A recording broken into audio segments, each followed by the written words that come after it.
What do we do when life deals us unbearable pain? How do we continue when our worst fears become reality? Hamnet, 2025, directed by Chloé Zhao and adapted from Maggie O'Farrell's novel, explores these questions through the story of love, loss, and the transformative power of art. But this is more than a period drama set in Stratford-upon-Avon. It's a meditation on grief, motherhood, masculinity, and how humans process suffering. It's about the child history forgot and the art that immortalized him. Here's a fact many don't know. William Shakespeare had an 11-year-old son named Hamnet, who died in 1596. 4 years later, Shakespeare wrote Hamlet. The similarity in names is not a coincidence. The names were considered interchangeable at the time. Scholars have tiptoed around this connection for over 400 years. A boy dies, a father writes, yet Hamnet has been treated as a footnote in the bard's biography.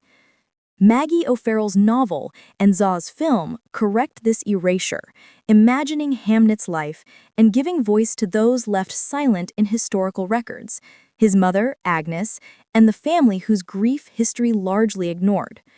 The film opens with a striking image. Agnes, played by Jessie Buckley, curled in a fetal position at the base of a massive tree, bathed in sunlight. Zhao's cinematography immediately establishes two crucial motifs: nature and threshold. The forest is alive, almost sentient. It is a place of life and death, of mystery, and of Agnes's extraordinary connection to the natural world. Agnes is rumored to be the daughter of a forest witch. She tends herbs, communes with animals, and raises a pet hawk, the symbol of her independence and sharp instincts. She is a force of life, vibrant and untamed, yet also capable of profound empathy and foresight. Her wildness stands in contrast to the orderly, scholarly world of William Shakespeare. Paul Mescal's William is bookish, shy, and socially awkward, a young man who lives in the world of words and logic. He tutors Latin to make ends meet and dreams of a greater life. When he sees Agnes, he is instantly captivated, though unsure how to approach her. Zhao frames their initial meetings with careful visual thresholds: the border between the domestic world and the wild, the ordered and the chaotic, the known and the mystical. Their connection is electric, fated, and unrestrained. They fall in love, conceive a child out of wedlock, and marry despite objections from Agnes's adoptive family. Zhao's direction imbues these early moments with naturalistic magic, highlighting both the sensuality and the inevitability of their union. The family grows. Agnes gives birth to Susanna alone in the forest, symbolizing a life rooted in the earth and an instinct rather than societal convention. Later, she delivers twins, Judith and Hamnet. William travels frequently to London, pursuing his theatrical ambitions.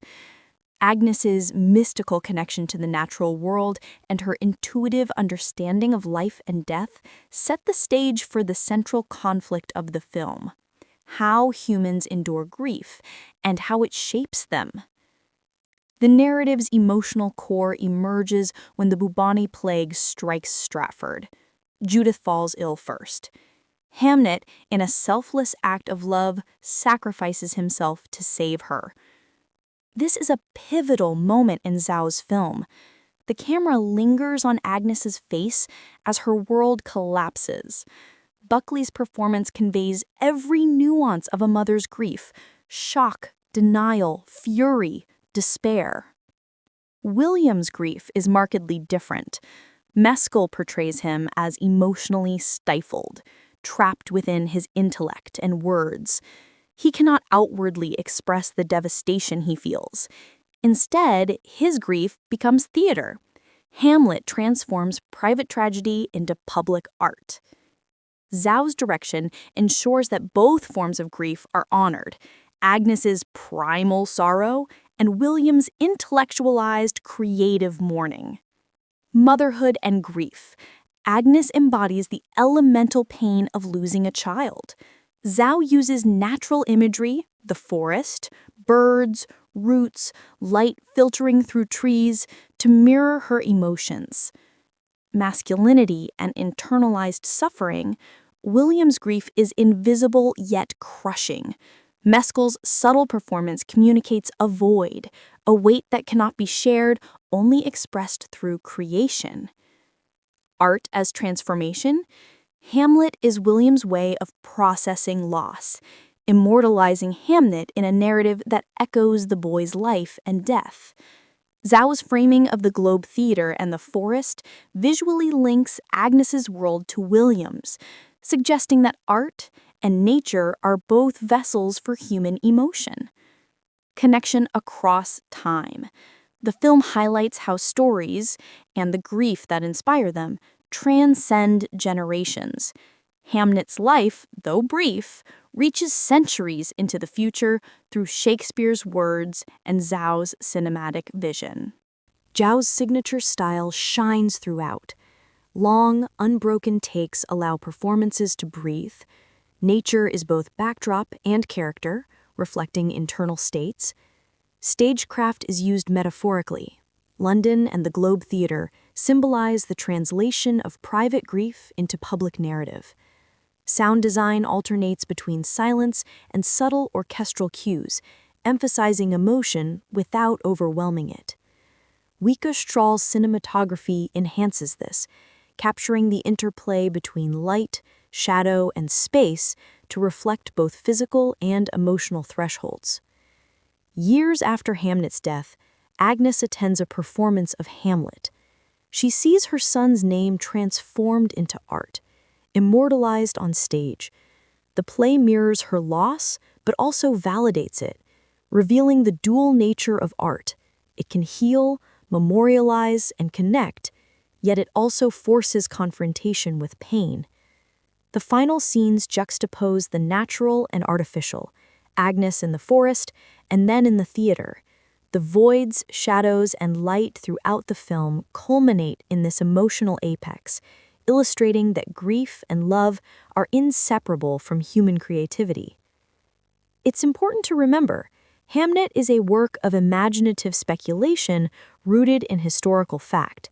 The historical record tells us only that Hamnet Shakespeare was baptized in 1585 and died in 1596. William's reaction is undocumented. Anne Hathaway, Agnes, remains largely invisible in historical accounts. Zhao and O'Farrell fill these gaps with human truth, exploring what history leaves unsaid, the interior lives of women, parents, and children. Hamnet resonates profoundly in an era of collective grief and uncertainty. Zhao reminds us that grief is universal, multifaceted, and transformative. Art, nature, and love are intertwined in ways that transcend time. The film asks, can art immortalize the ones we lose? Can grief, in all its forms, become something beautiful, something that connects us to others? Zhao answers with a resounding yes, using the story of one lost child to explore the universal human experience. Hamnet is a story about the power of art, the depth of parental love, and the ways humans process grief differently, yet universally. It's a meditation on life, death, and memory, an invitation to witness sorrow, marvel at resilience, and consider how creativity can make tragedy eternal. As Maggie O'Farrell writes, in one way, Hamnet is more than Hamlet. Without Hamnet, we wouldn't have Hamlet. This child deserves more than a footnote in history. He deserves to be remembered. Chloé Zhao's Hamnet ensures that at last, he is. Hamnet's story may be centuries old, but its message is timeless. Grief can destroy us, or it can create art that endures forever.